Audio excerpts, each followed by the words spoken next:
Hello everyone, আমি আবার চলে এসেছি নতুন নতুন ব্লগ নিয়ে। চলো দেখাই আমরা কোথায় যাচ্ছি।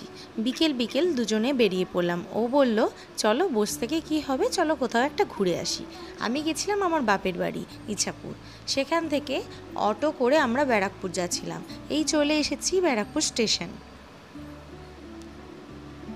এবার আমরা কোথায় যাচ্ছি সেটা দেখতে হলে পুরো ভিডিওতে চোখ রাখতে হবে তোমাদের। এইবার টিকিট কাউন্টার থেকে টিকিট কেটে নিল।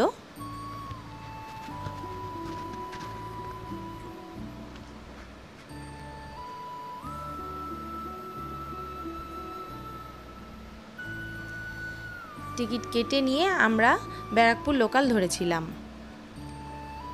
মোটামুটি ফাঁকাই ছিল। বসে যতক্ষণ না ট্রেন ছাড়ছে ততক্ষণ ওয়েট করছিলাম আর কিছু ভিডিও ক্লিপ তুলে।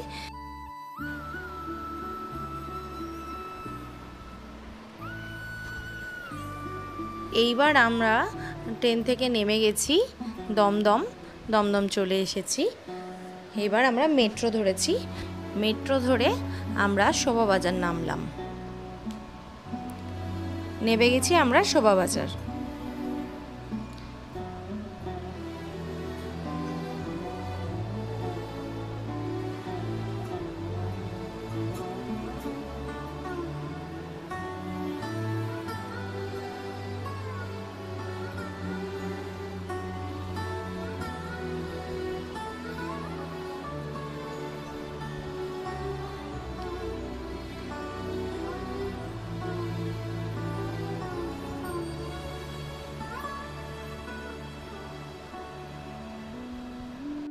গেট নাম্বার 1 থেকে বেরোতে হবে।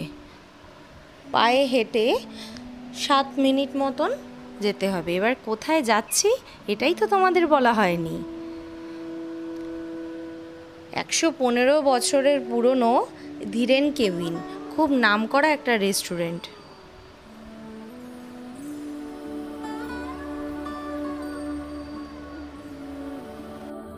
আমার হাজবেন্ড বলছিল চলো একটা রেস্টুরেন্ট থেকে ঘুরে আসি।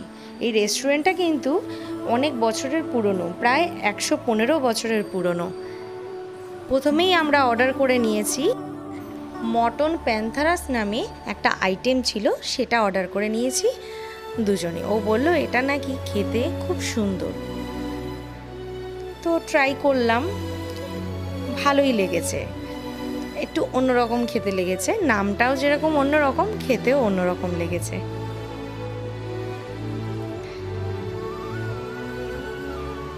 আইটেমটা কিন্তু দারুণ ছিল।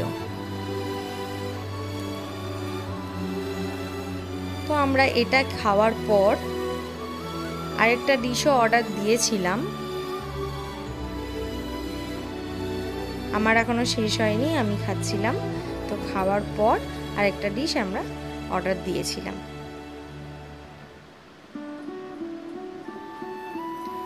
এখানে নাকি মোগলাই খুব ফেমাস, নাকি ভীষণ নাম করা। তো আমরা একটা মোগলাই অর্ডার দিয়েছিলাম। মোগলাইটাও কিন্তু দারুণ খেতে।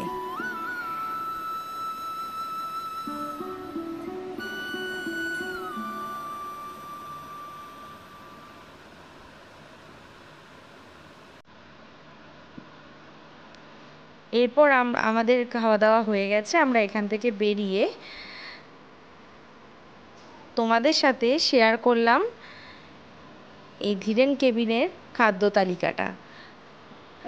সবাই যদি আসতে চাও অবশ্যই অনলাইন থেকে একবার একটু দেখে নেবে গুগল থেকে, তাহলে তোমরা ভালোভাবে আসতে পারবে। এখানে মেনুতে যা যা আছে সবাই ট্রাইও করতে পারবে।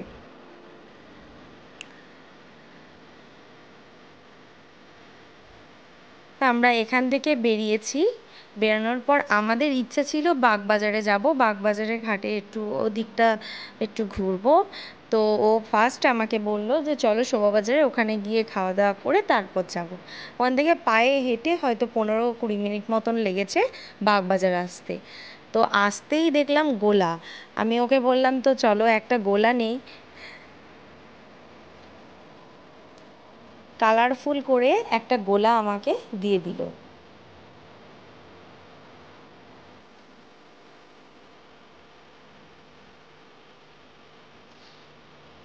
এরপর গোলাটা পেয়ে তো আমি খুব খুশি। খেতে খেতে আমরা গঙ্গার ধারের দিকে হাঁটতে লাগলাম আর আর গল্প করতে করতে যেতে লাগলাম।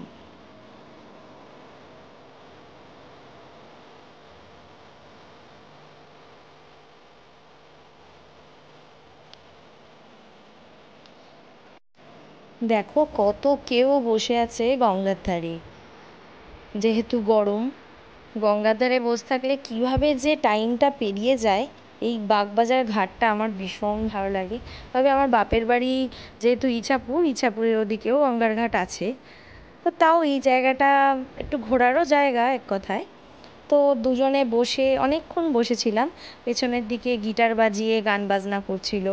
সময়টা কীভাবে যে পেরিয়ে গেল বুঝতেই পারলাম না। টাইম অনেক হলো, আমরা অনেকক্ষণ বসে কিছুক্ষণ আড্ডা দিয়ে গল্পগুজব করে আমরা এখান থেকে বেরিয়ে পড়লাম বাড়ির দিকে। আজকের ব্লগ এইটুখানি বন্ধুরা, ভালো লাগলে লাইক কমেন্ট শেয়ার অবশ্যই।